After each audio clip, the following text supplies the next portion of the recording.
Okay, Mr. Chair, I believe you can get started. Thank you, Alex. I'd like to call the meeting to order. First item is attendance. Who's going to do that? Pam? Yes, good morning. Okay, Richard Balducci, Here. David Jimenez. I see he's here. Joanne Ryan, Here.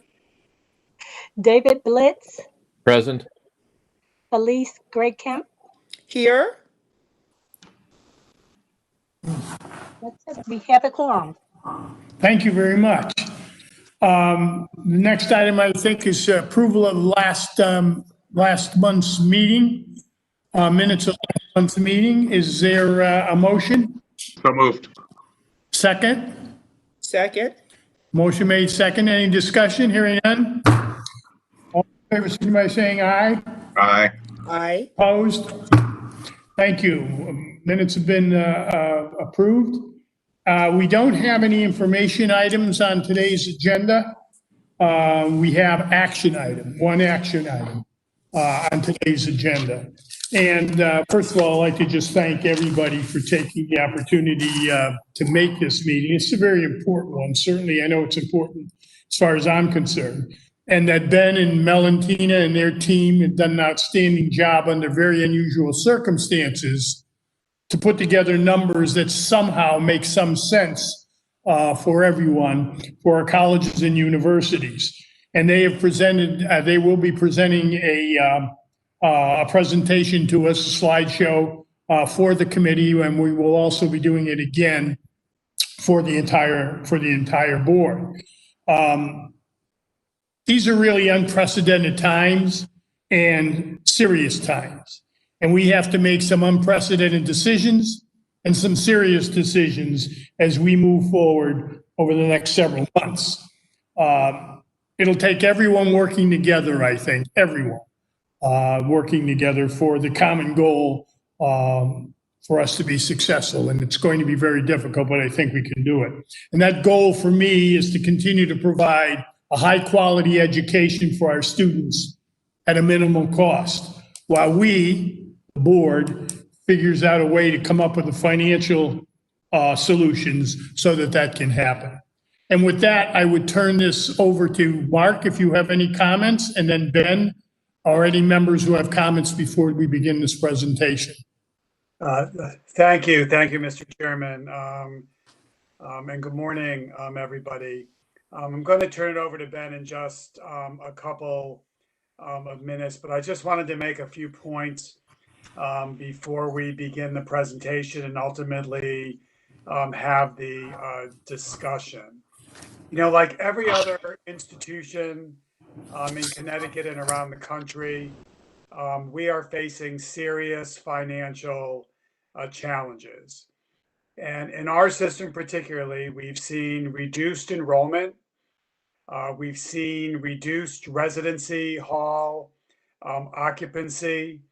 At the same time, the cost of running our institutions has increased, all because of COVID. This is something we did not anticipate, having a pandemic, but it is something that we are going to have to deal with as we move forward.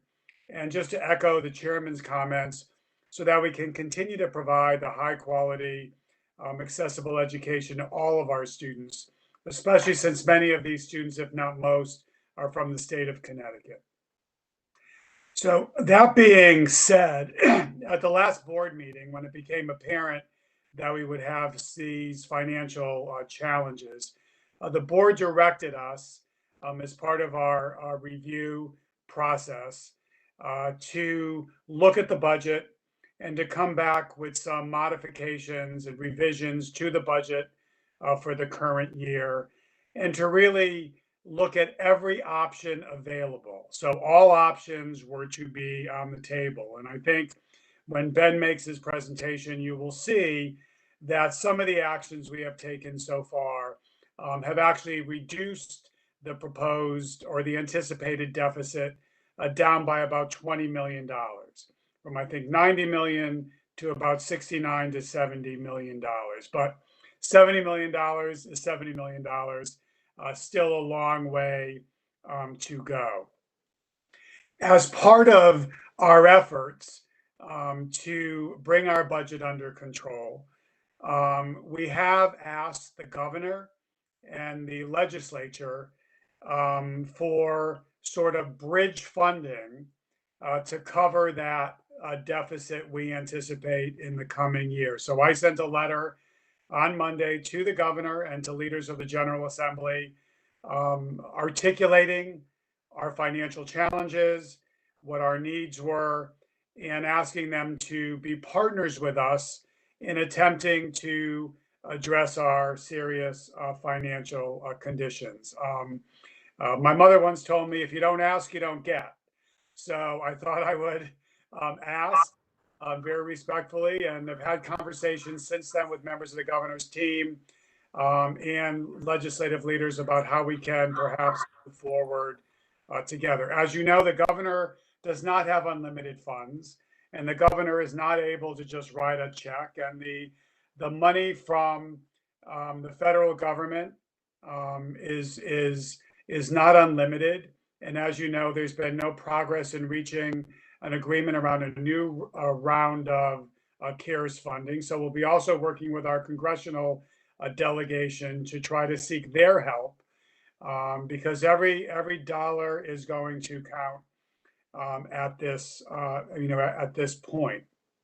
I would also like to just say that we have communicated with the leaders of our collective bargaining unions to ask them if within the confines of their collective bargaining agreements, if they could come to the table, talk about some adjustments that could be made so that they could be part of this greater solution. This was meant to be an invitation to bargain in good faith around perhaps some concessions they would be willing to entertain.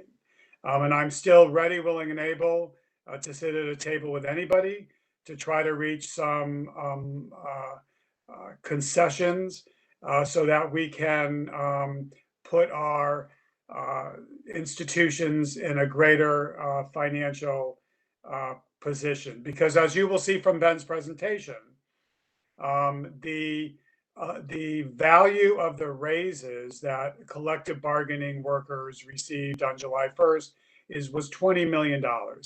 And that was negotiated with the governor in good faith. They deserve to get those raises. And I'm not looking to take those raises away. What I was suggesting is we have a conversation about other adjustments we could make, perhaps furlough days. The value of a furlough day, just so you know, is between $1.7 and $2 million within our system. So I remain open to having those conversations. We did receive a response from one union within our system, and I would term that as not a serious response to the challenges we are facing. We are already asking for additional dollars to close our deficit. We're not going to ask for additional dollars to do anything else in the short term. And I will just emphasize before I turn it over to Ben that abandoning the consolidation of the community college is not an option. That is a board directive, a board initiative. We are moving forward for all of the reasons we've discussed in the past. We have scaled down our funding for that in this upcoming year. And you will hear from Ben about what that funding pattern looks like, but that is not an option we are bringing to the table. So, Mr. Chairman, with that, I want to thank you and the rest of the committee. I want to thank everybody from the campuses who did an incredible job of bringing adjustments forward. Folks on campuses, faculty and staff are working incredibly hard to continue to educate our students. We've been very fortunate that we have continued, all of us, myself included, to get paid. to have healthcare, to be able to work remotely. When many in the state are unemployed, small businesses are closing, food distribution centers have long lines for families to come and get food.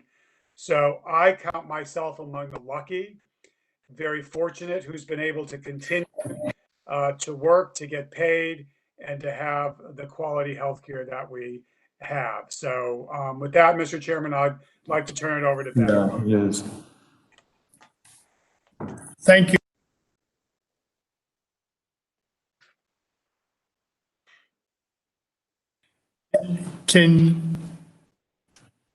Hello, can you hear me now? Yes. Yeah. Okay, thank you. Thank you, Mark, and we will turn it over. Just a comment to make, having been in that building on Capitol Avenue. One of the things, I know we're going to make an ask, we have to make an ask to the legislators and to the governor for help. But one of the comments that's going to come back absolutely is, well, what have you done to help reduce the debt yourself? It isn't just a candy store where you come in and say, I need. What have you done to help reduce in all the areas possible so that we can get this under control? We have done some. I think Ben and Melantine and that team, as I mentioned before, done an outstanding job.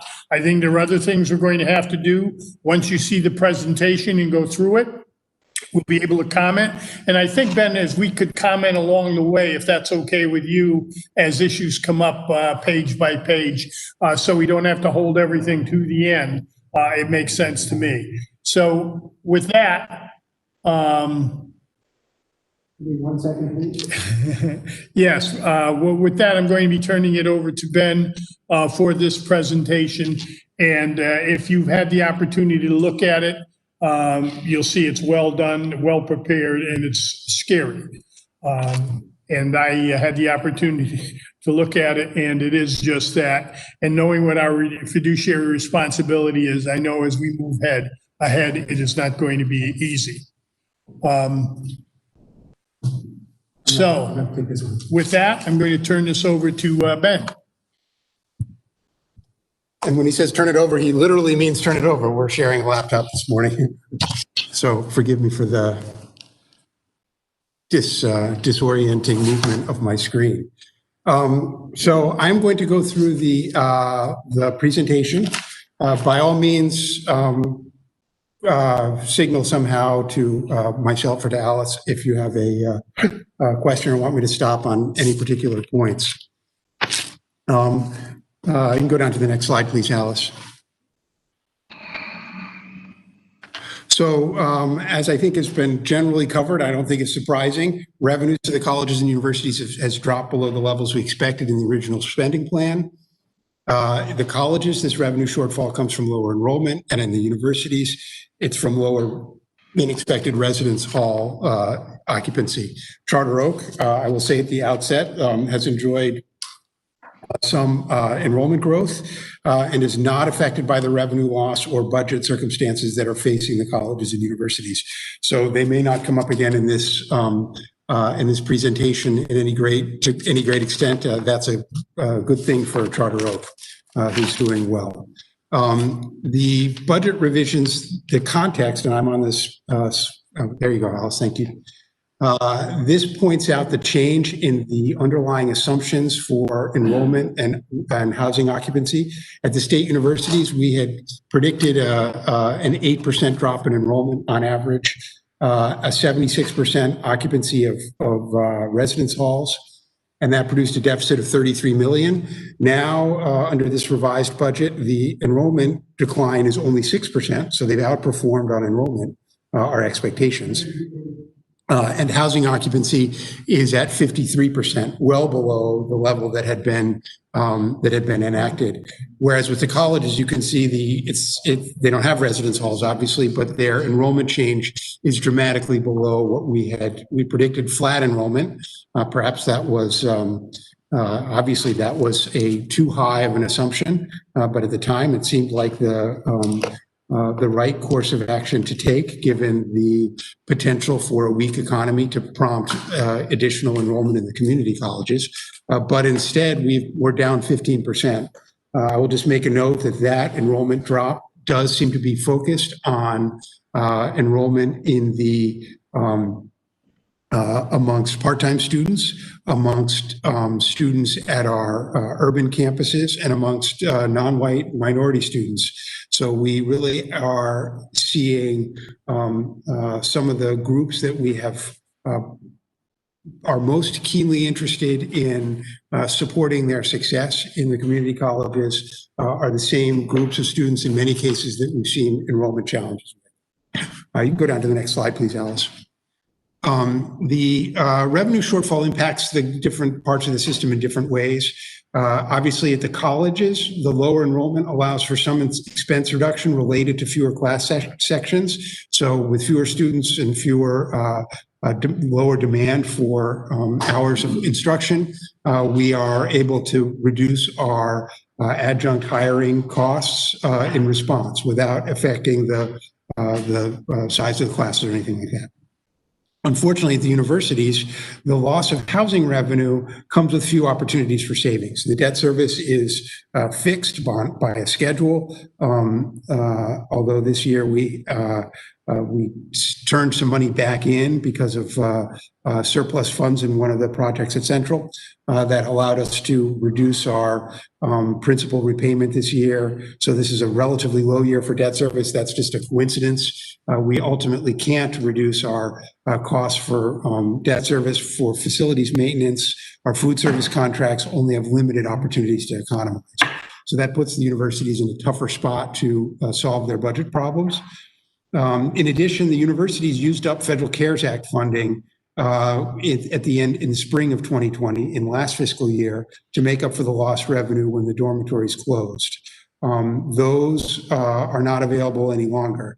However, the colleges do have CARES Act funding available that they have not yet spent, and we'll get to that, but that's a significant piece of the budget mitigation steps that the colleges are taking.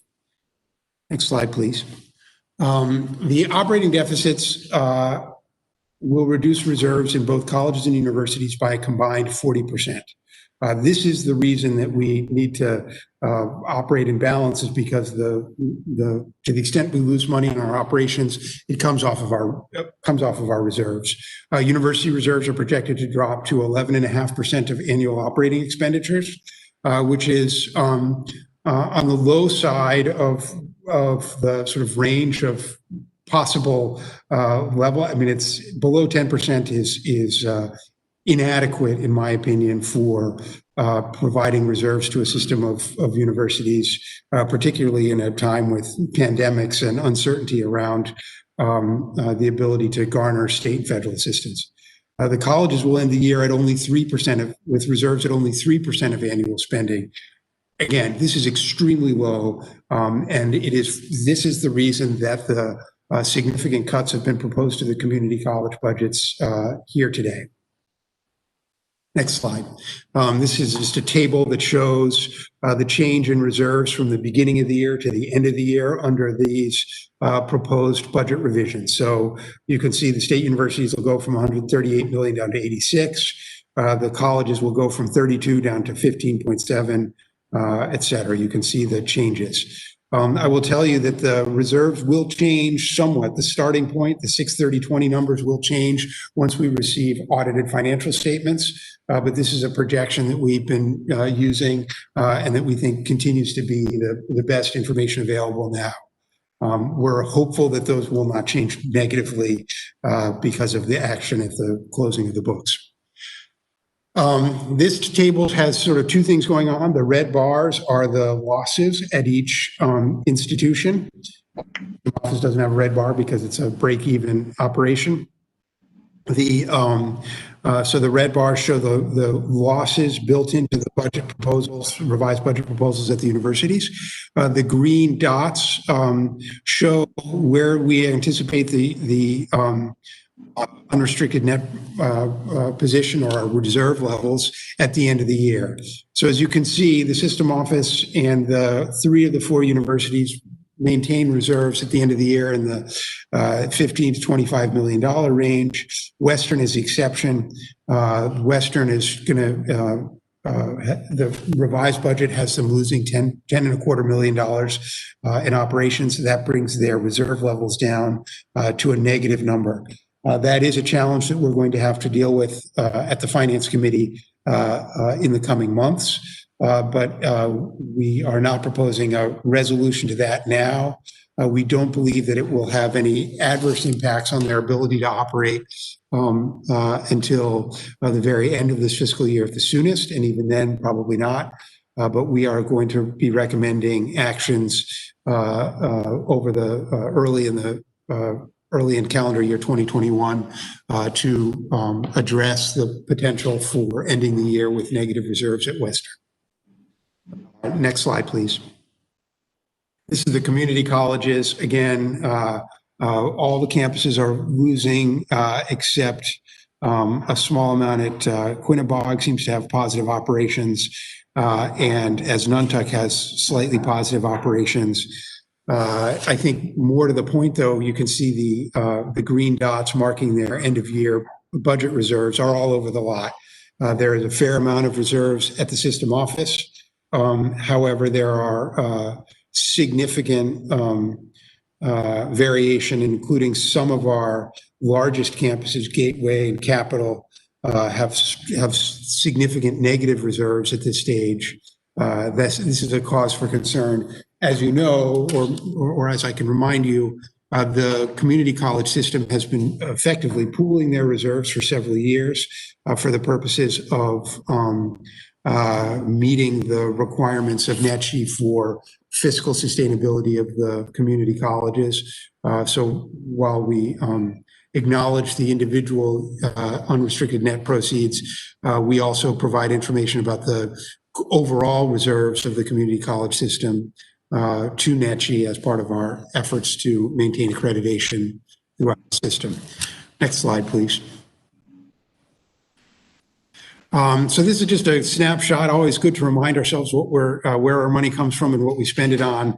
As you can see from the top pie chart, our money comes from state support and tuition and fees. And that's the blue and the two shades of green. The rest of it is relatively small, although that housing and food services line, the 5% there, that is the number as it appears today, significantly diminished from its strength in prior years. I think that number is more like 7% in other years when we don't suffer the acute lack of occupancy that we're experiencing at the universities.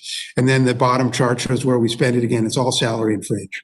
The two shades of orange make up our personnel costs. The remainder, the greens are financial aid, and the remainder is relatively a small portion of the budget that we are able to impact by looking at non-personnel expenses. Next slide, please.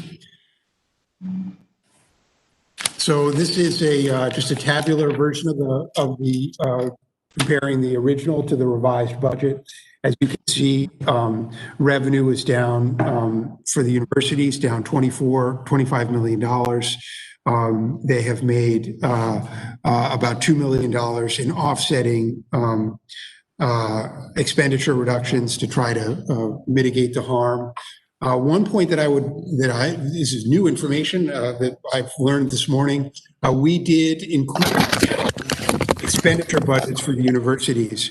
They have budgeted funds to cover their COVID-related expenses in the current year, many of which we have sought reimbursement from the state's coronavirus relief fund for. I think we've requested over $10 million in reimbursements in total for expenses that we anticipate incurring this year for COVID response, mostly at the universities. We just learned this morning that OPM has approved an additional $8.5 million in reimbursements for the universities, a total of $10 million. So there's some for the colleges as well. That, in the case of the universities, will come off of our deficit. So action to reimburse the universities by the state our shortfall by that amount. this year, so that we have some good news that will reduce the deficit in the universities by about $8 million. You can go to the next slide, please. In the colleges, it's a similar story on revenue, where we dropped 22.5 million. Admittedly, the total revenues of the community college system is about 2/3 of what it is for the university system. So the 22.5 is in percentage terms, a more significant drop. And we have made up for that with considerable efforts on expenditure reductions. So we've reduced our expenditures from $544 million in the original budget down to $517 million in the revised budget, and in an effort to reduce our use of reserves. Please. CARES Act issues, I just mentioned that we'd received some additional reimbursement commitments from the state this morning, which is very positive. I will point out, though, that so far we received the CARES Act money that we received directly to higher education institutions is called the HEERF, the HEERF. The CSU, again, used their $13 million of institutional aid to offset room and board refunds last year. And this spending plan revisions include using $12.2 million of the community college HEERF funds to offset the current year revenue losses. The federal government recently, early in September, put out some new guidance about how we can identify and calculate revenue losses from tuition and fee reductions. We've done that, comparing it to the prior year for the summer and fall semesters, which are within the time period allowed under the CARES Act, identified $12.2 million. So those funds will come in as a revenue to offset the revenue declines that were experienced by the college system in the summer and fall. So existing losses incurred. So that's a big piece of the changes that we're recommending here. But by no means the only thing. Just to recap, we've also received $1 million to support laptops and related expenses received that late last year, but those laptops are in circulation now, helping students and staff and faculty to meet the demands of online instruction. In addition, while it says in fiscal 20, they reimbursed us $5.5 million, and then they've submitted an additional $8.5 million in reimbursements to us just this morning. So those will improve our budget situation compared to that will be additional revenue we have or offset of our expenses as we go through the year. Next slide, please. So Students First and the Connecticut State Community College, I wanted to call that out and make clear how these budget revisions impact that. Obviously, this is a plan since 2017 to improve unacceptable student outcomes, improve enrollment, and achieve financial stability. These goals, I would say, are more important than ever with the need to address student outcomes and equity concerns, which are being exacerbated. The negative equity outcomes that we've experienced in Connecticut are being exacerbated by the pandemic. Enrollment, obviously, is a continuing problem that has led to our financial woes, and the need for long-term financial stability remains despite our imminent, urgent need to address short-term issues. Next slide, please. So the revised spending plan does do some things for Students First and the state community college. We've slowed the filling of vacant positions at the Connecticut State Community College, taking $4.4 million out of the proposed budget, while still allowing us to advance our most critical work on enrollment management, guided pathways, and academic alignment across the colleges. So the new management within the colleges has been able to go through all the hiring plans and all of the intended outcomes for the year, and has found a way to reduce that. So that comes in a few ways.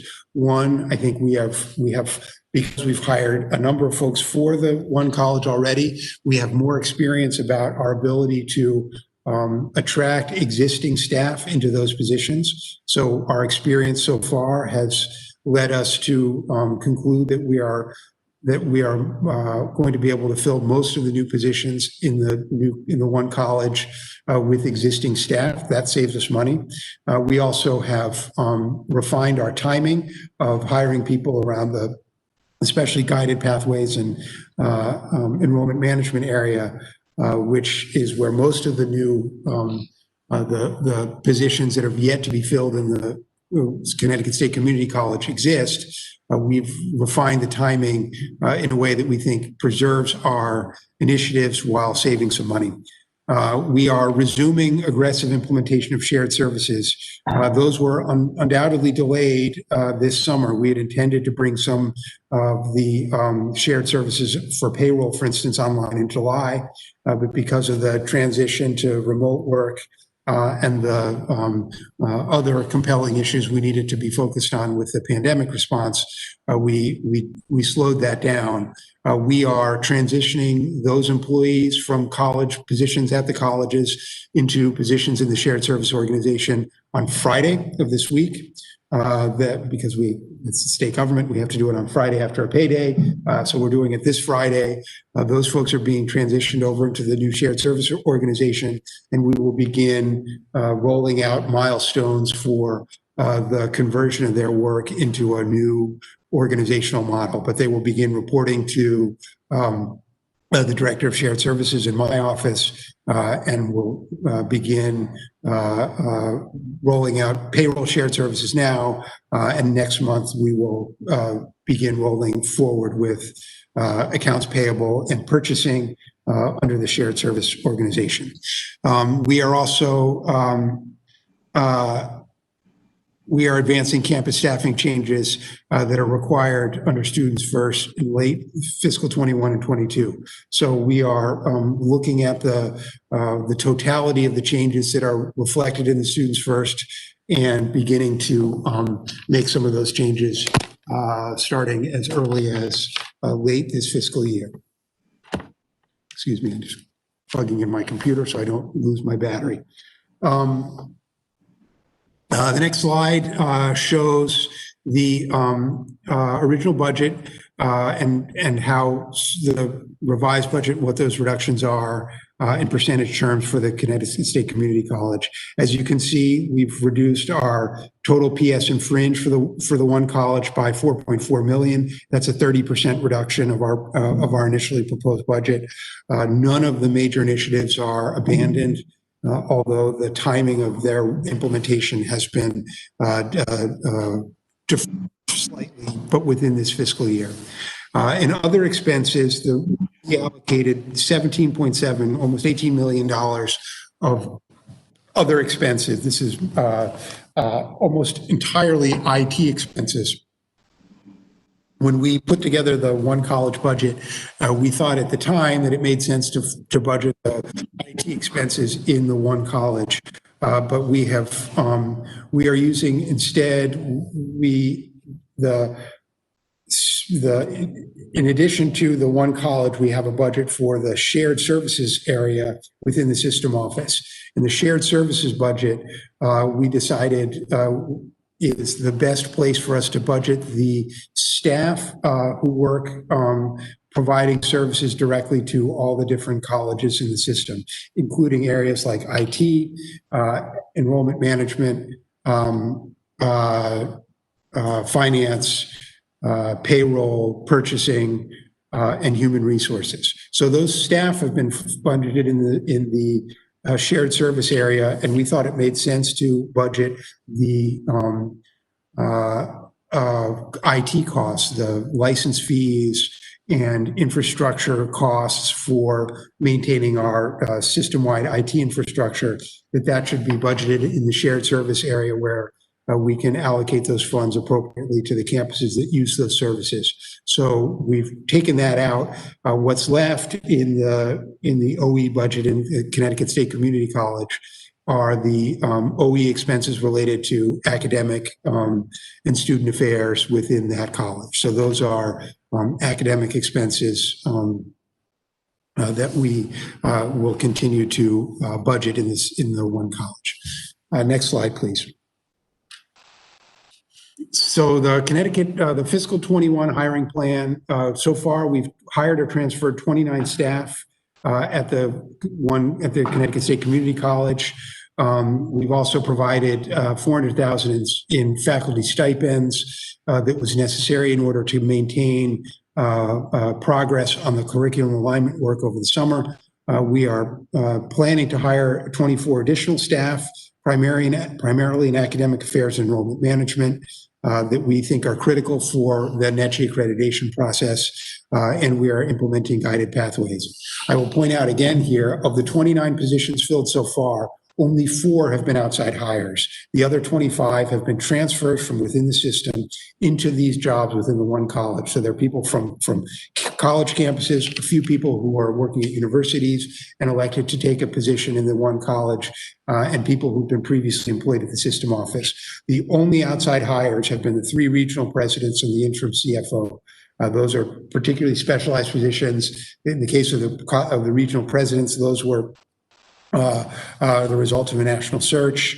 So we are really making great strides in our ability to take the highly qualified talent that we have within the CSCU family and putting them into the positions in the one college. That saves us money. It builds on our institutional knowledge. And I think it is a very good, it augurs success of the organization because we have such talented and experienced individuals filling those jobs. Most of the positions are also union jobs, I would point out. 44 of the planned positions are going to be union jobs in mostly guided pathways advisors. Next slide, please. Guided pathways, so we include 2.9 million to transfer 35 staff by February to implement the holistic case management advising. It's going to happen on 3 campuses: Housatonic, Middlesex, and Middlesex and Northwestern. Yeah. We're dealing with a little echo here. Sorry about that.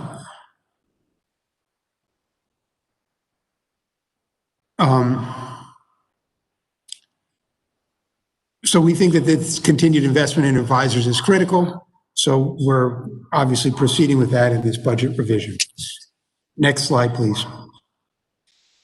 So at the last meeting, it was several members of the board encouraged us to keep everything on the table. Hang on just a moment. Is there a way you can turn down the volume on that, please? Oh, that's better. At the time of the original spending plan adoption, the Board of Regents requested an update. I'm just sort of going through how we got here and how we achieved the budget cuts that you have before you. So the board asked for an update and necessary revisions this month. The original plan included some across-the-board cuts. The colleges, as you may recall, were instructed to make a 2% across-the-board reduction to their expenditures and to report the manner of that back to the board to identify specific actions that would be taken to meet that 2% and to report that to you here. In addition, several of the universities included sort of a catch-all budget reduction number that they were in the process of identifying cuts to fulfill. In all cases, the revised budgets submitted by the regions and by the universities have provided details as to how they're going to achieve those cuts. So there are no longer any, we've satisfied all the across-the-board cuts. There were a few more that we add on at the end. We'll get to that in a minute. But all those previously adopted across-the-board cuts have been fleshed out and identified with specific savings actions. In addition, because of the enrollment and occupancy shortfalls, we knew that there was a need for more spending reductions in order to limit the use of reserves because the revenue shortfalls were so significant. So we asked the regions and the individual universities to recommend, first of all, any technical adjustments, any issues that they thought they needed to fix in their existing budget, and to recommend additional spending cuts. So this sort of walks through where that stands. So the original deficit is over on the left. It was that $48 million broken out. We made some technical and revenue changes. After putting those in place, you can see our starting point for these plan revisions had us with a shortfall that approached $100 million. The cuts were proposed by the regions and the universities, totaling over $20 million. We made some, and then there's some other adjustments which we're recommending the board enact across the board, particularly with the colleges, although the universities have included some late reductions as well. That brings us to the deficit based on the revisions before you today of 52.5 for the universities and 16.4 for the community college regions, bringing us to a $79 million deficit for the system overall. Next slide, please. In order to preserve the community college reserve, so in order to preserve the reserves of the community colleges, we're recommending some additional system-wide cuts at the colleges. First, we put in a hiring freeze in September. On September 17th, we institute a hiring freeze across the entire system, affecting the colleges, universities, and Charter Oak. We've provided detailed guidance to the colleges on how to implement that hiring freeze. And we believe that in the case of the colleges, that can produce an additional $2.5 million in savings. So we're recommending that that cut be made. In the materials that you have in the board packet, that shows as a bottom line cut. Although once the budget is adopted, we will take any cuts that are imposed at the bottom line and distribute them appropriately across the individual campuses so that each college knows what their target for savings as a result of the hiring freeze is. We've also proposed reducing OE budgets by 2%. That's a $1 million reduction to OE across the community colleges. That excludes any of the OE that is used for financial aid or for utilities. This is everything else that we spend on travel, consultants, supplies, equipment from time to time, small dollar equipment, and the like. So this is a variety of activities that we think we can save $1 million out of. We've also proposed reducing overtime. This is about a 40% reduction in the overtime budget for the colleges.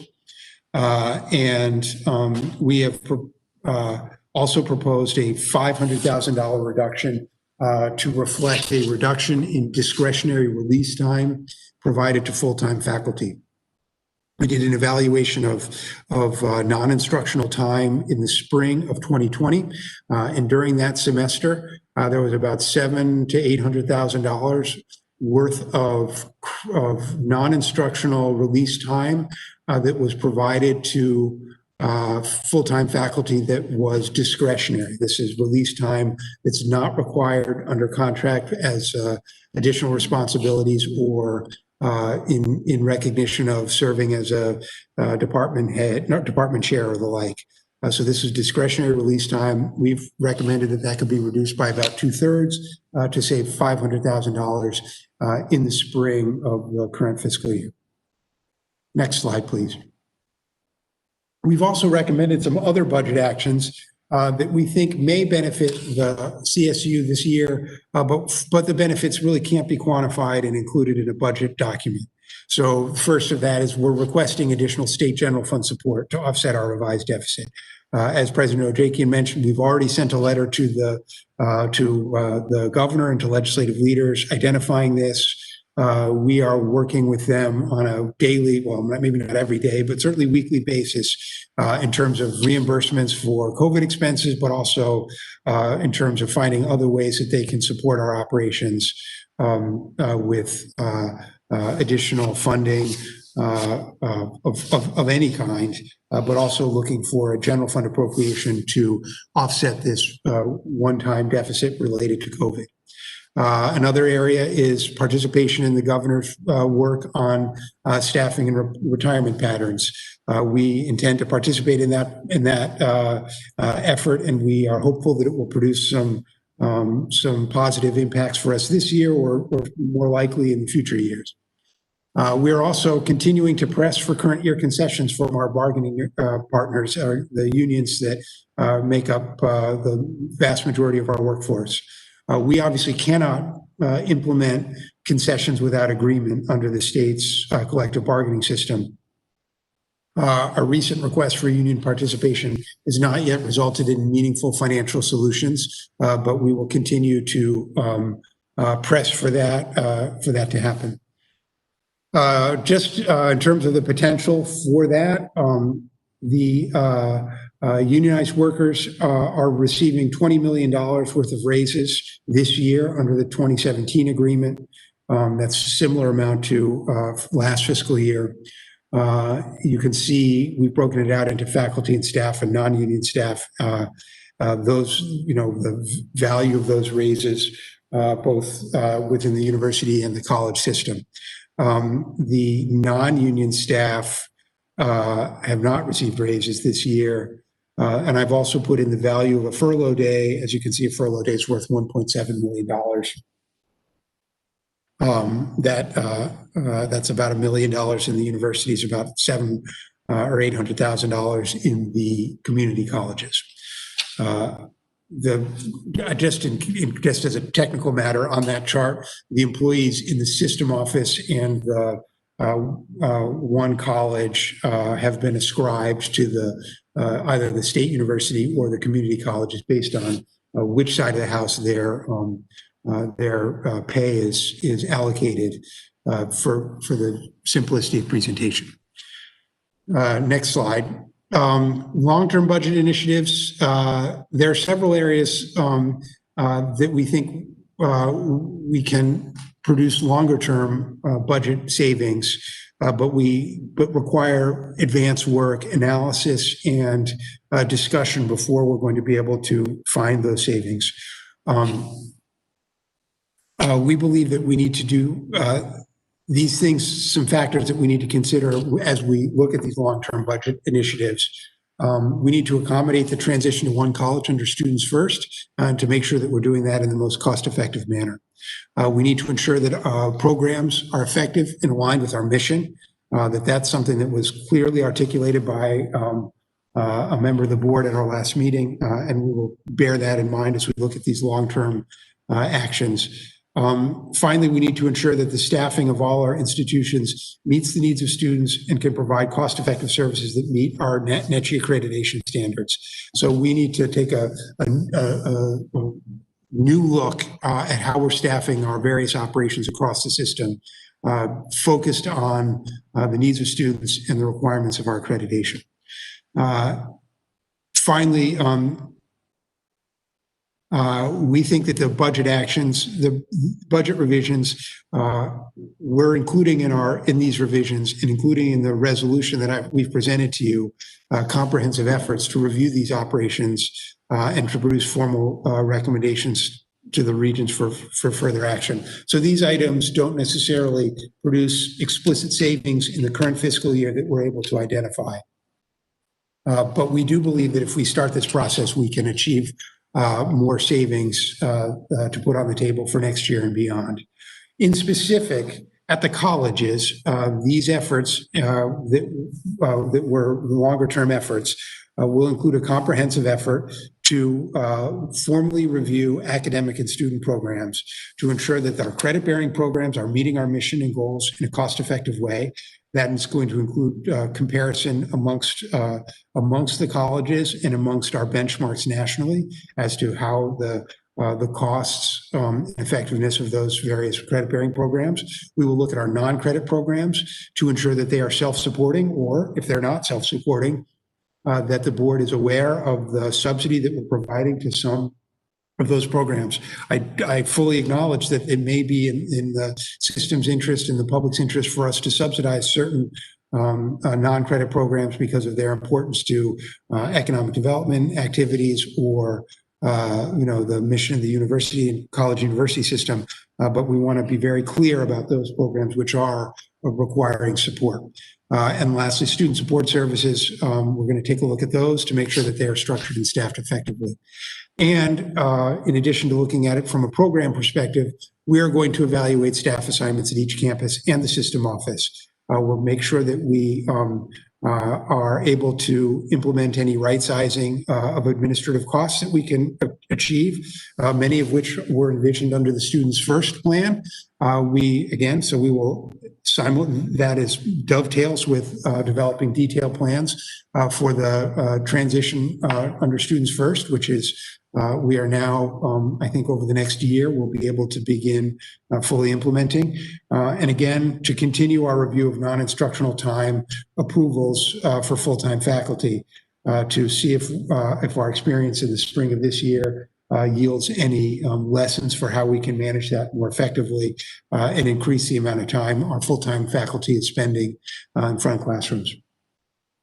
At the universities, this effort consists of also a review of non-instructional time. They have different contracts and different arrangements at the university, so the issues may have some different ramifications, but we are committed to that review.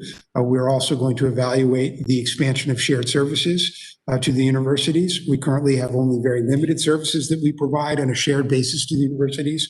We do financial reporting, we do some labor relations and a few other items. But we are going to look at expanding some of the other back office functions, including payroll, accounts payable and purchasing, and human resources and technology. There may be some areas within those that we can expand to the universities for savings. And finally, we are tasking the universities to conduct staffing analysis to see if there are changes recommended for fiscal 22 once the job security protections under the current CBAC agreement expire. Next slide, please. Oh, that is my last slide, and on a high note. So I'm happy to take any questions or turn it over to the Chairman Balducci. Thanks for that effort. Thanks for your work and your team. Maybe bear with me for a few minutes. I just want to add a couple of questions I'd like to ask. And certainly open it up to that is here.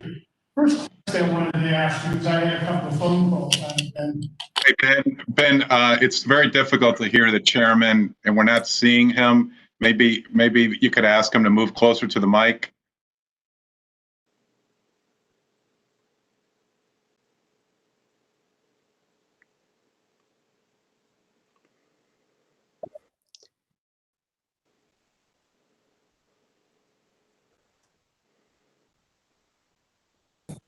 Can you hear me now?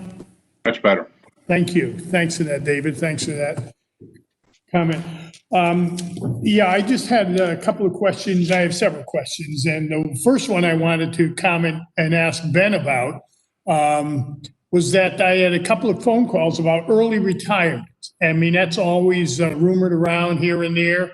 And didn't know if you knew any more than I know because I hadn't heard anything about it.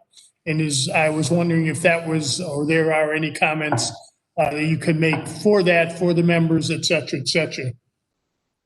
Can you hear me, folks who are listening online?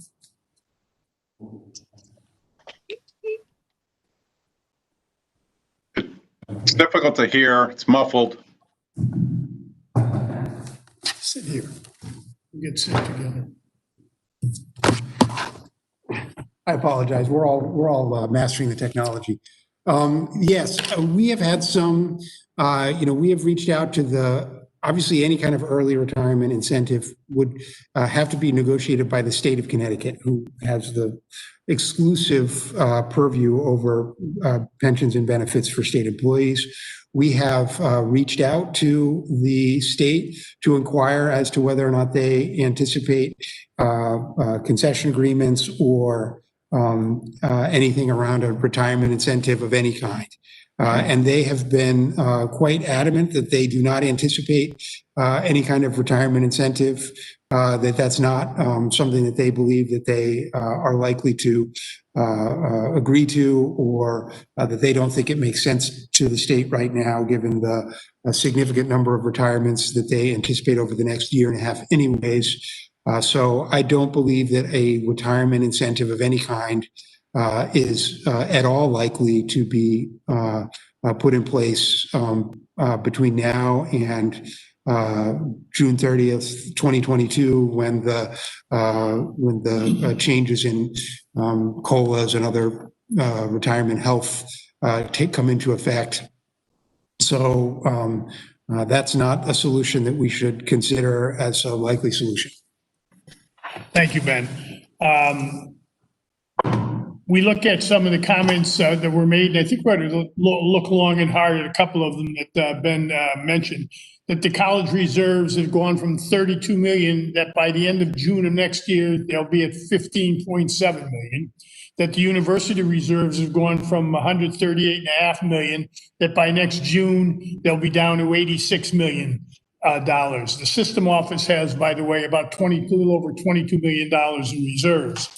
One of the problems that Ben mentioned, and I think it's critical for us as being responsible from the fiscal aspect of this, is that all of the universities have a reserve in place, not as abundant as we like, but they have them.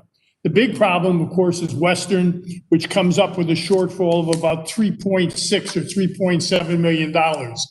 I think we are going to have to do something about that. We can't leave them hanging out there right at this time. Some kind of a loan, some kind of a transfer, something probably should be done.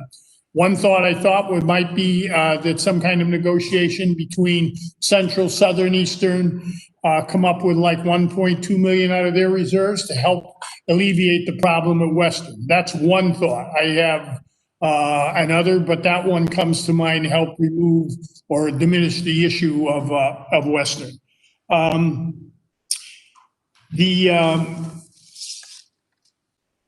Questions I have, a couple dealing with some of the personal services issues. Why do we need part-time lecturers at the cost of $35 million to our system? I think we ought to be able to cut that. I mean, you watch the pennies, the dollars take care of themselves.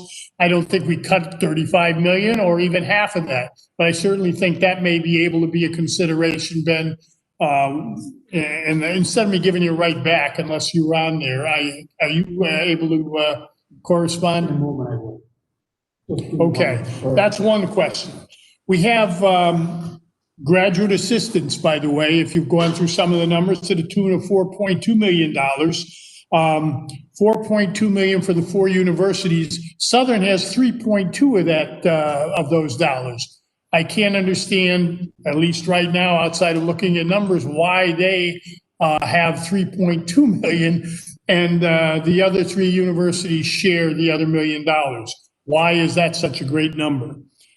Student labor, I looked at that, understand that many of the students use that student labor dollars as part of their supplemental financial aid. I think it's a good thing that we do that, but over $8.5 million in student help, we probably can cut that a bit. And as I said, not looking to cut it all, not looking to cut it in half, but taking some dollars out of there. What really struck me is the personnel, all other personnel services included. But the big one was even bigger, was all other expenses is $105.5 million. 105 other expenses is a big number for me. I don't know how others feel about it, but it's a big number for me when we look at other expenses. What does $105 million entail as far as the different colleges and universities is when we look at those things? I mean, I think you mentioned, or you and I mentioned, the ability to maybe do some privatization somewhere along the way, not infringing on anything or anybody, but wherever we can to save dollars as we move down the road. I think it's important. We have the HR employee survey, which says we can eliminate positions and notice employees. But that's, I think, for what, 2022, that in reference to that, I believe, right?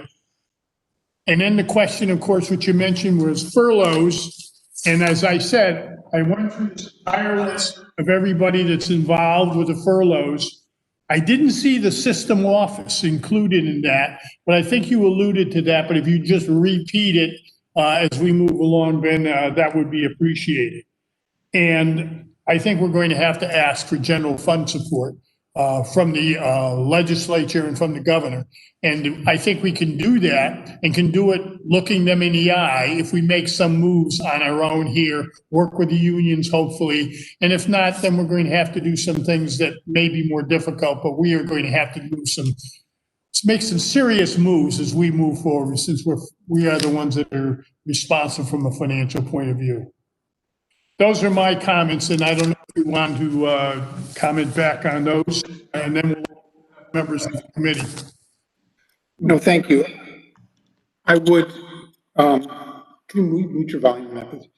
Sorry, we are, on the question about the system office folks, they were included in, they just were divided up. So the system office folks are ascribed either 50-50 or one to the other. And so the salary and the calculations for furlough days did include system office staff, although the system office is a relatively small share of the overall system staff.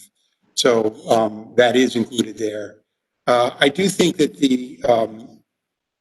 I know a couple of the other points that I'll just give you a quick answer to. The use of student labor. I know that there were some reductions in student salaries for student labor. I know that there were a couple of reasons that was not cut further.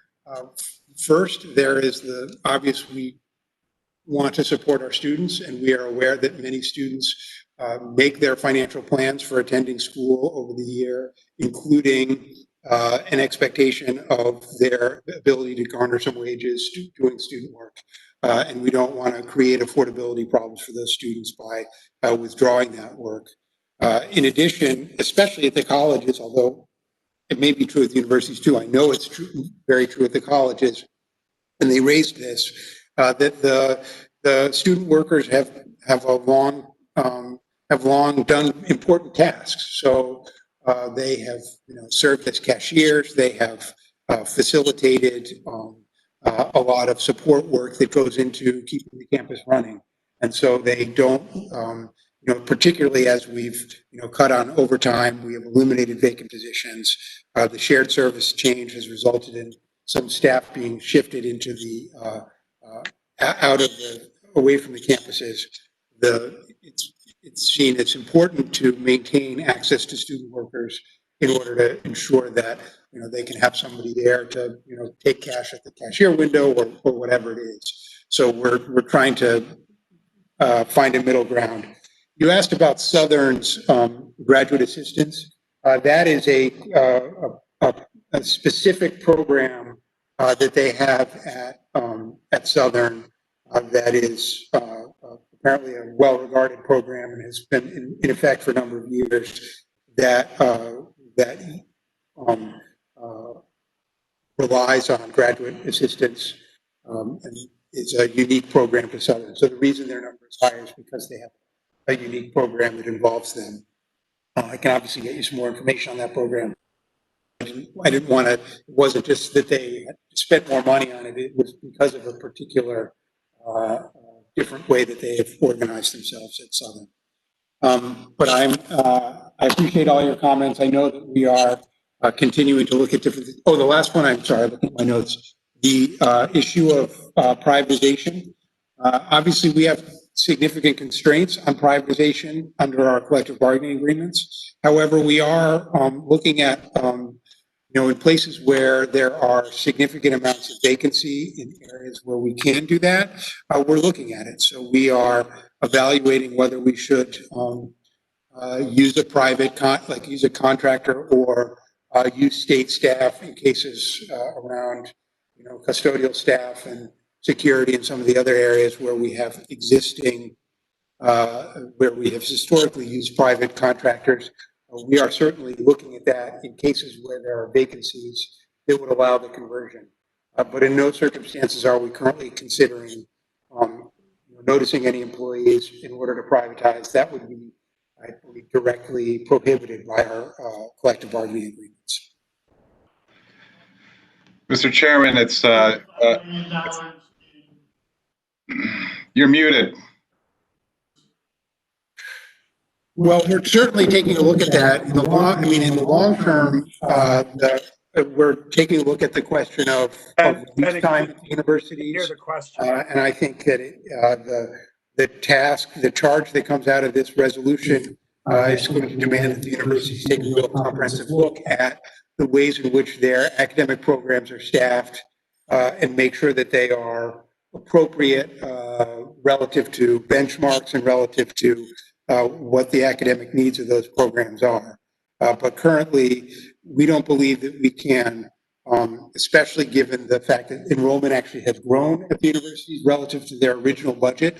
They have more students there than they anticipated, and we want to make sure that we are providing great experience and meeting the needs of those students in terms of schedule, ability to manage those classes. So I think there was a reluctance to cut hard on that right now, but I do imagine that as we are more planful about it, we can try to reduce that number in the future. $5 million in all other expenses. Well, I know that they have made some reference to that, and we will continue to push them to do it. Operating residential university campuses is an expensive business. There are a lot of things that go into that. That also is the area where we will see a reduction in those expenses by at least $8 million because of the news today that the state is going to cover some of our COVID-related expenses. Hoping that they'll cover even more than that, but those are typically budgeted in all other expenses, and so you should see that number come down as we're able to move some of those COVID-related costs onto the state's coronavirus solution. But we also have what they call flexible and fixed expenses. And I understand fixed expenses, some things we can't change. But I'd like to know about the flexible expenses, things that can be adjusted and things that can be changed under there. Some kind of an analysis as to what we've got for flexible expenses as opposed to the fixed. The fixed, I know you can't do anything about contracts, et cetera. But there are flexible expenses which can be dealt with and maneuvered and either cut or changed to the benefit of the university, college and university system. And $105 million, I'm sure we can find something in there under the conditions that we're in right now. Well, yes, I think that, I'm a believer that when circumstances demand that you spend less, you can find ways to spend less. Obviously, we've worked with the universities and are trying to balance the need to reduce their reliance on reserves this year with their need to maintain the quality of their programming and their need to put themselves in a position to come back strong in the next year and thereafter. Obviously, I think the proposal that you have in front of you with its more significant cuts at the college level reflects the different levels of reserves at each part of the system. The colleges are very close to zero in their reserves, and we felt it was appropriate to focus some of the cost reductions there. The universities, I think, have the reserves, and it is the recommendation, I believe, of the leadership at those universities to go forward with the level of budget cuts that have been put in front of you in order to maintain, to put themselves in the best position for long-term success. But I take your point. We could presumably try to cut back harder if you want to do that. Mr. Chair, could I interrupt and let you know that you have a series of people ready to ask questions and make, so I know President Ojakian wanted to speak, David Jimenez wanted to speak, and David Blitz wanted to speak. Yeah. Why don't we go to President Ojakian? I didn't have a question, Ben. I was in the previous sort of exchange. The chairman asked you a question. We couldn't hear what that was, and you responded. So I was just trying to get that done. So, David, why don't we go to you? Okay, thank you. Can everybody hear me okay? Yeah. Ben, Yes. I know it's not your fault, but your audio is off and on when you're speaking. I get like every other word. And when you gave your presentation before, you were solid. When you moved around, you lost the quality. So I do have a few comments and questions that I want to express to you, Ben, and Mr. Chairman, and to President Ojakian in particular. First, Ben, I think that presentation is very well done and very digestible for me and for those of us who don't have finance degrees. So I appreciate that. And secondly, I am disappointed that your entire presentation today in October, 7 months after or 8 months into this pandemic, did not include the benefit of better collaboration from union leaders that were solicited in advance. From my reading of AAUP's own special report on financial exigency, it is indefensible. They must participate. And as I look at your pie charts, and the pie charts on the expenses identify 46% of our spend is on salaries. It is clear to me that everything else is a lot smaller in percentage-wise, and therefore we can't make meaningful change if we're not looking at salaries. I happen to sit in a national firm that's been working with employers of every size over the last 8 months or so, dealing with pandemic. And some of the issues that you've talked about, frankly, are not only have been implemented, but are common practice for current employees, things like salary cuts, furloughs. That is non-controversial. That's a must do. In every organization, there is sacrifice being made by all. The idea of reductions in force and appropriate workforce planning into the new year, I think, has to be taken up very seriously here. I know that the CBAC agreement provides some guarantees through June of next year. These are unprecedented times, and we have to, I believe, in order to have a credible basis for more state funding, we have to look at every one of our expenses, including salaries, including staffing. Whatever is protected under the collective bargaining agreement has to be put on the table. And I expect those union leaders to come forward and honor their own special report that says they have a duty here to come to the table with meaningful solutions. And simply pointing to other expenses isn't going to cut it this time around. And so I do think, and I would like, if I can, ask that you and Mark, Ben, you and Mark, really start to implement, as possible, a workforce planning study that takes into account decreased enrollment, decreased revenues, the present crisis, and what does the resulting need look like as we go into the future with a consolidated system, a student-first initiative that has to continue, and we know that the governor supports this, and this is what we're going to do. I want to make sure that our future state is a university system and a community college system that has a workforce that is necessary for the mission, not bloated and not fixed. And I'm going to gently disagree with my chairman on this but I don't believe in fixed costs. I think we are in unprecedented times, and I believe all fixed costs have a degree of flexibility in this moment in time. Even if they, on the first blush, appear to be fixed, we have found that all contracts have room for these kinds of unprecedented times. So I ask that you and President Ojekin consider workforce planning, consider what are the concessions that we are going to have to need and perhaps give notice of in advance of June of next year. But also, I also don't know, Ben, and you might have already done this. I don't know that the cuts proposed by the university leaders and the community college leaders constitute what we call stretch goals in the corporate world.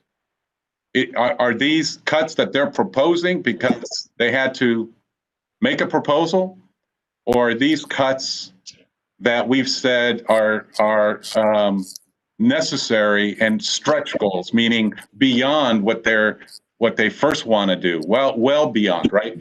And so I think that I don't want to know what's feasible. I want to know what's a stretch goal of cuts at every institution. And if you've done this, if you've already, you and President Ojekin have accomplished these stretch goals, that's good. But we need to know that. It's more than just what Central or Southern tells us they can do. It's, have we imposed on them stretch goals?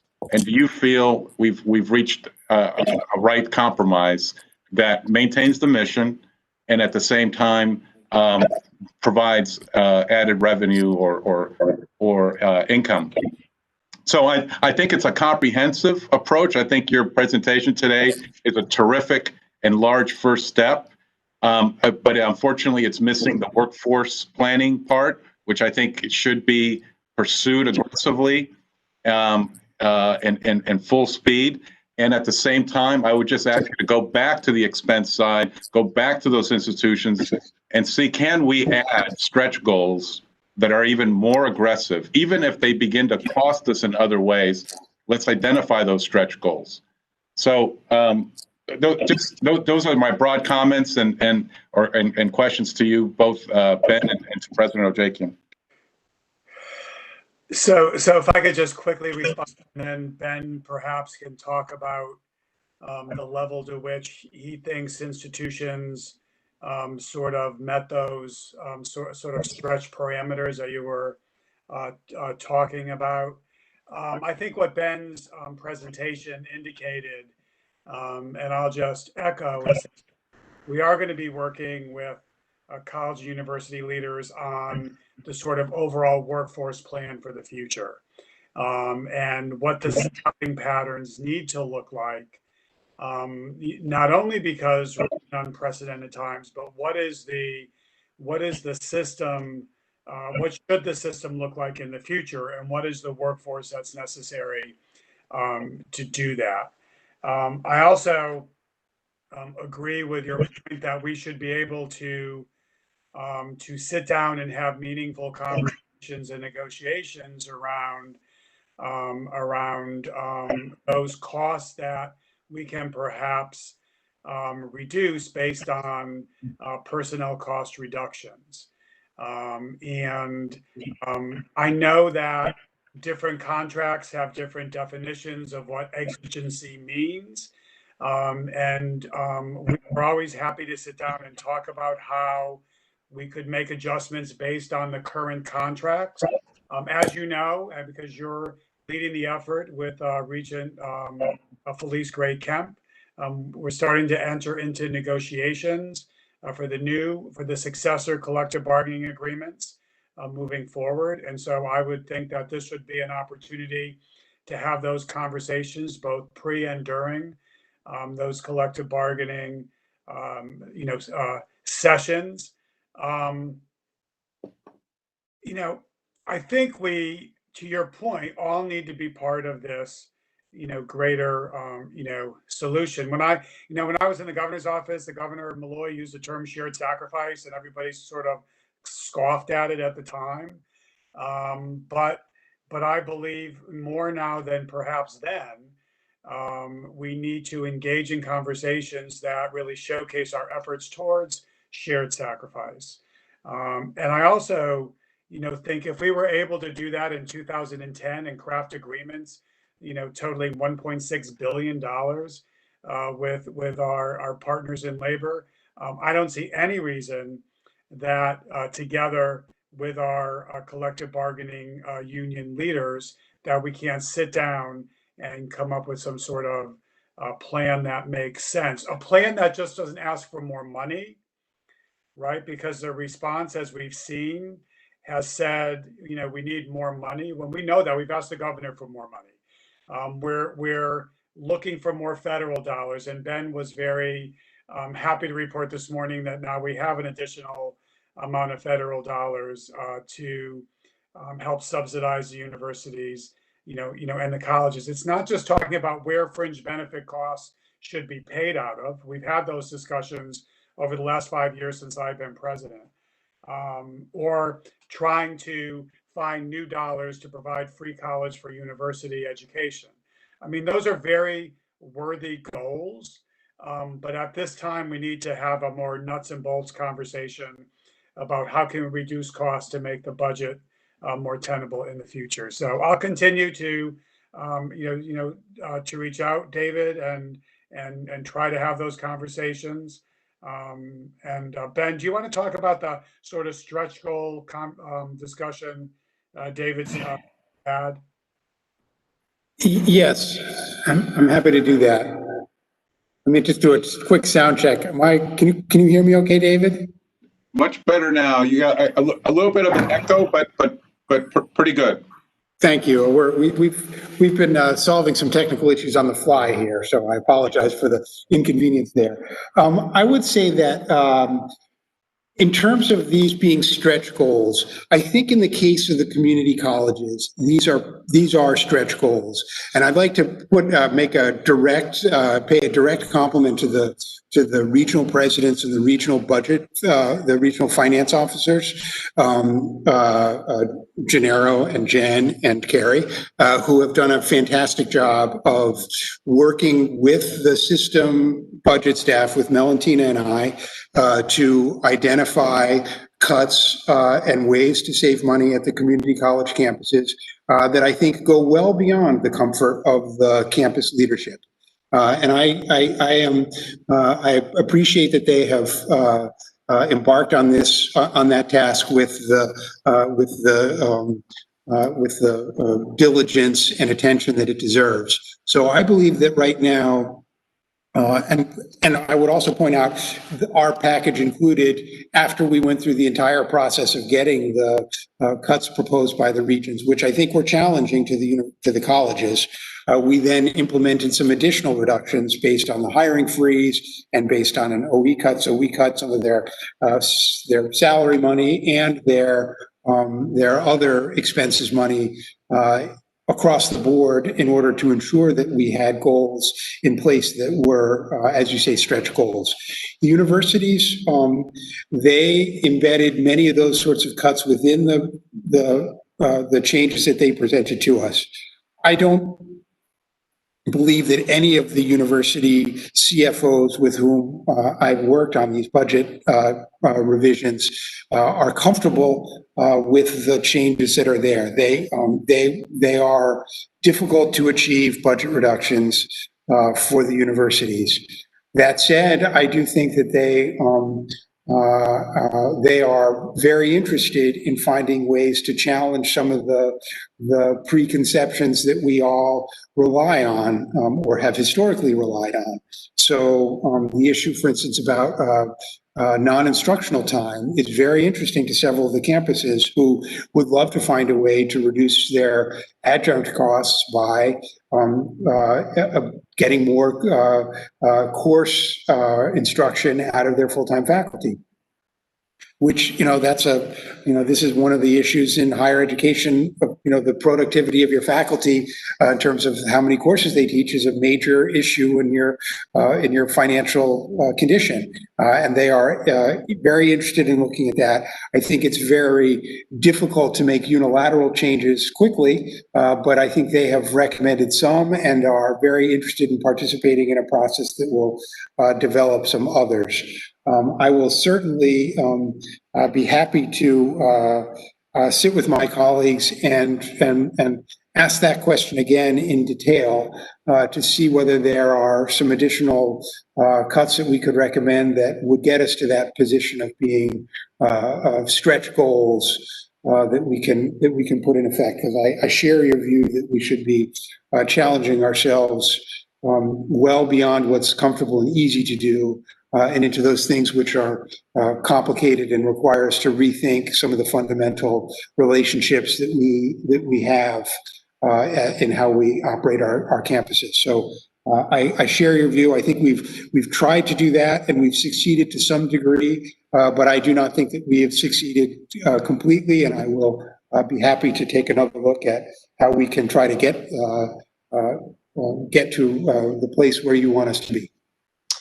I believe Dr. Blitz was next. Ben, Mr. Chair. I have to unmute myself. Thank you. I share Rich Balducci's concern about that $110 million other expenses. It is actually the third largest expense item after full-time salaries and fringe benefits. And I have to say, when I was chair of the University Planning and Budget Committee at my university for most of the period from 2000 to 2009, that was a question I asked as well. And I think one of the items that is there is intramural sports. When we did a study of how much that was costing, and this is some years ago at CCSU, sorry, there's a fly that's passing by, trying to get its last moments of life before winter comes. And that was, the total was about $13 million a year for Division I sports at the university, the largest expense of which was football. A sport which, by the way, is gender specific, poses a neurological hazard to the students who participate, and does not produce exactly stellar academic results from the people who participate. So I think that that's one area that should be looked into further. I think that there are potential savings, certainly in the 7 digits, perhaps in the 8 digits, if restrictions were placed on intramural sports. I'm not talking about intramural sports, sports that can be done within the university or between the 4 universities.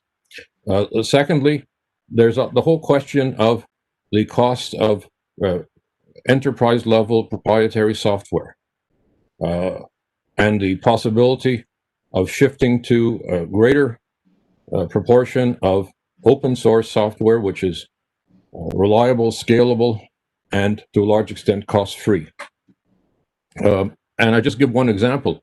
As I sit here at my computer, I have 16 Adobe programs in my program folder. And that comes automatically with the computer that I have from the university, and that's a system-wide contract. And Adobe is quite predatory. They require paying, as far as I understand it, and perhaps you can correct me if I'm wrong, based on the total number of students and faculty, even though many of the students and faculty don't use any of these programs. And I'm a fairly intensive computer user, and I only use 2 of them, both of which have open source alternatives. Microsoft Office as well is quite a significant expense, and there is an open source equivalent, Open Office, which is well respected and significant. And that's suggestions I made 2 years ago at a Board of Regents meeting when I addressed the board as just a member of the public. And I actually even distributed a list of 12 different open source softwares, which could result in a savings, I thought, certainly in the millions, perhaps into the tens of millions. So those are 2 suggestions that I have. I think that we all have a responsibility to come up with proposals. It's not just enough to criticize. but to make recommendations and to try and figure out ways, if I can get rid of this fly, I'd be very happy, to do that. The other point so that's a comment that I have. The other question that I have is system office reserves. I've been asked about that. And the question is, what are the system office reserves and how do they come about? I understand how that happens at the community colleges and universities. So I'd like a further clarification on that.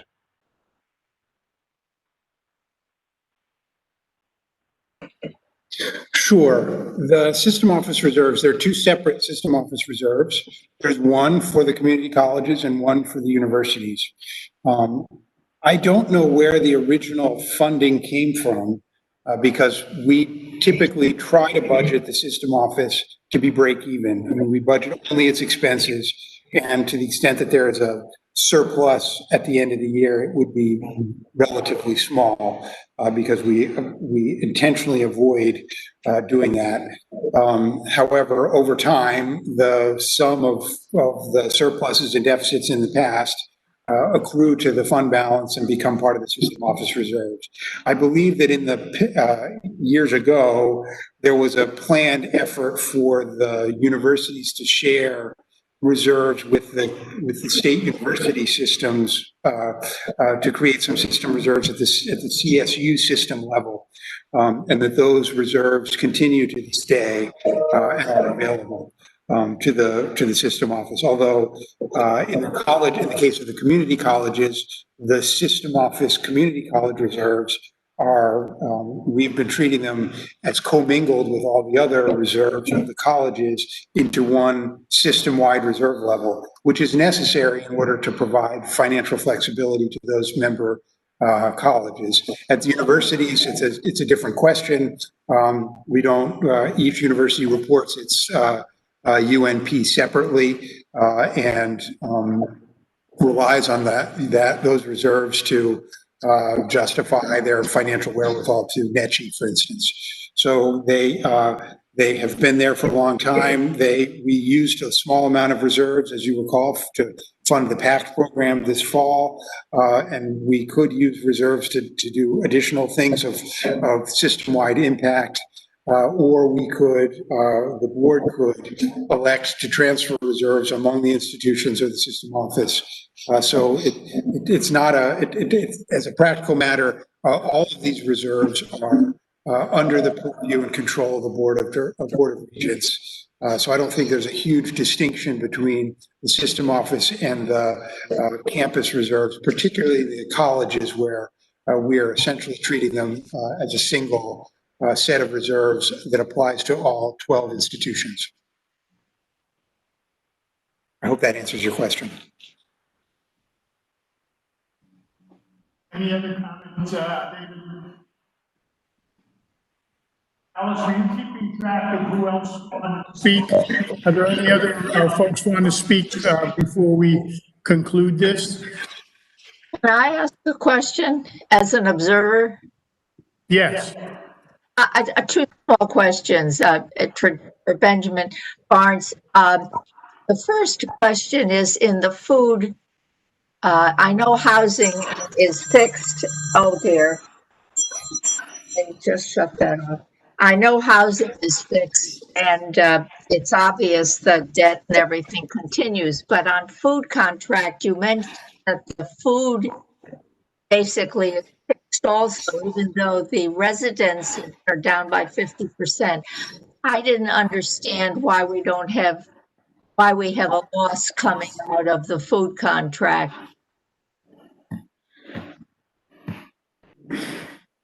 Sure, I'm happy to take that question. Each of the 4 universities has its own contract for food services, and they are a little different, although we're down now. Three of the universities have Sodexo and 1 has Chartwells. So we're getting close to a position where we may be able to unify those contracts, but they have a fixed and a variable portion. So when enrollment declines, as I understand those contracts, they're able to reduce their expenditure somewhat, but there's a relatively large fixed payment to the vendor in order to, for them to set up operations and provide on-campus food service. So if we lost, 10% of our students, that doesn't necessarily translate into a 10% reduction in the cost. The reduction would be is much smaller than the reduction in the number of students because the fixed cost portion of that contract remains in effect. So they're able to reduce some, but the savings it's not proportionate to the enrollment that is using those food services. Thank you. I don't know how big that is, but I think it falls under David Jimenez's stretch kind of thing to renegotiate. I had one other question from an academic point of view.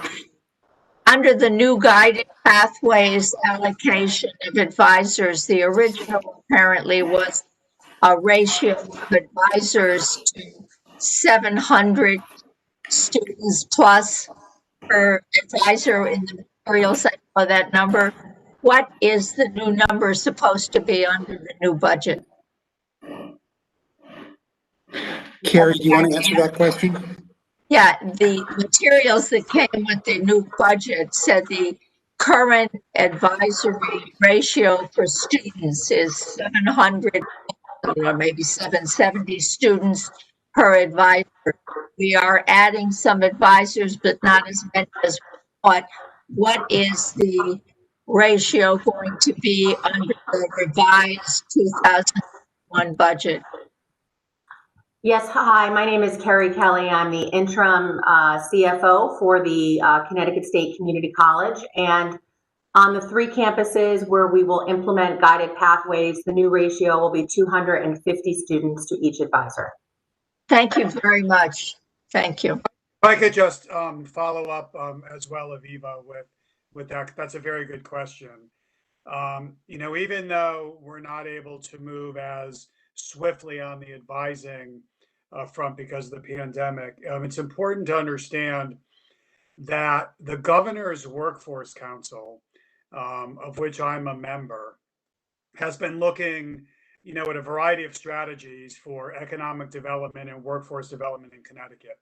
And as part of the Education and Training Committee, and as part of the final strategic plan that will be issued tomorrow, I believe, they fully embraced and endorsed the whole guided pathways and advising model, and will probably be moving towards providing some funding in that area for us. Part of the governor's budget before we had to shut down in the spring had money for additional advisors in it as part of our guided pathways approach. So the advising component, while we may have to slow it down in the short term, is a critical piece of the whole Students First effort. And so we're going to continue that momentum. And then just the other thing I will say on the consolidation is another part of the strategic plan that will be released tomorrow, I believe, will have the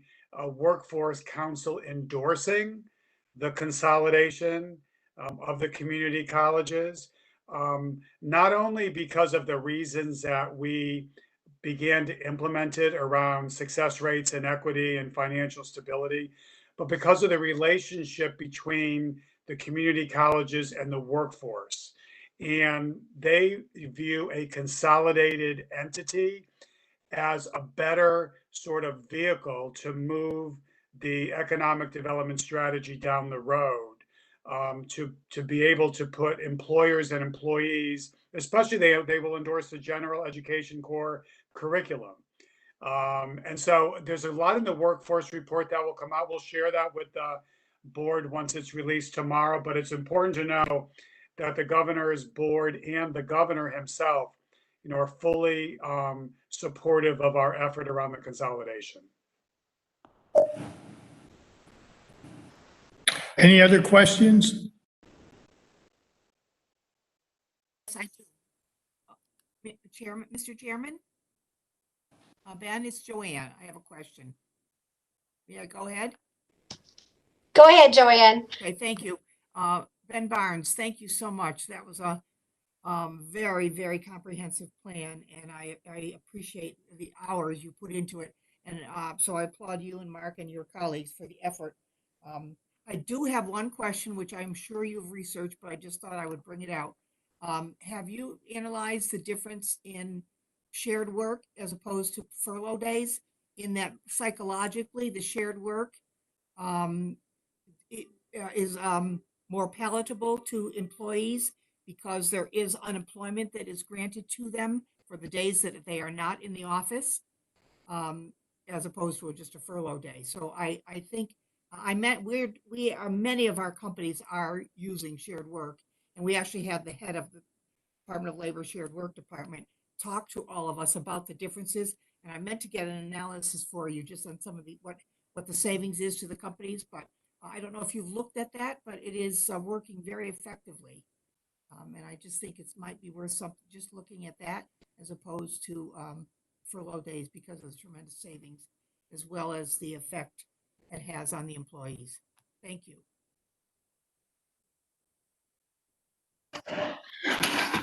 I am aware of the distinction between the two, and I have not made any evaluation of its cost impacts. We obviously we have asked for our bargaining units to consider offering concessions to us of any kind, and we are open to those discussions. But we have not, any outcome of that would be the product of collective bargaining. We can't unilaterally impose either of those onto our workforce. And so we are dependent on them to come to the table and work with us to agree on an outcome. And I will certainly raise this issue and make sure that we evaluate the potential benefits to the system and the potential benefits to our employees of those, and bring both of those to the table when we I hope, ultimately get there. Thank you, Ben. Ben, it's David. If I could just ask one more question. You mentioned during the presentation that you or President Ojekian or both of you are participating in the governor's project with the Boston Consulting Group, and that as a result of that collaboration, there may be some benefit to the system. I'm just, based on past history, I'm just going to gently stick my foot in this. I'm not going to go too far, though. But I asked the question whether, given that the BCG group has been engaged for the benefit of the state, whether their talents might be available to you as you take a look at that $105 million line item that Professor Blitz and Chairman Balducci questioned you about. Sometimes an outside expert's fresh thinking can be thought-provoking, and I know that there's history and there's been animosity in the past to outside consultants doing this kind of work. But if they're here in Connecticut and they're working with the governor and you're working with the governor, I just asked the question with no answer in mind as to whether their services might be available to you in that regard. David, I'll answer that as sort of best I can. We will be working with the governor on this analysis of workforce needs, in the future after 2022, and we'll be comparing notes with his team and the Boston Consulting Group as they move forward. There may be a need, as you articulate, to have, an outside analysis of this, other expense item that we just were discussing, and whether it's done internally or through outside consulting. I think we have entertained that idea, and whether it's the Boston Consulting Group or somebody else we currently have under contract, it may have some benefit. So we will definitely take that under advisement. Thank you. Any other comments?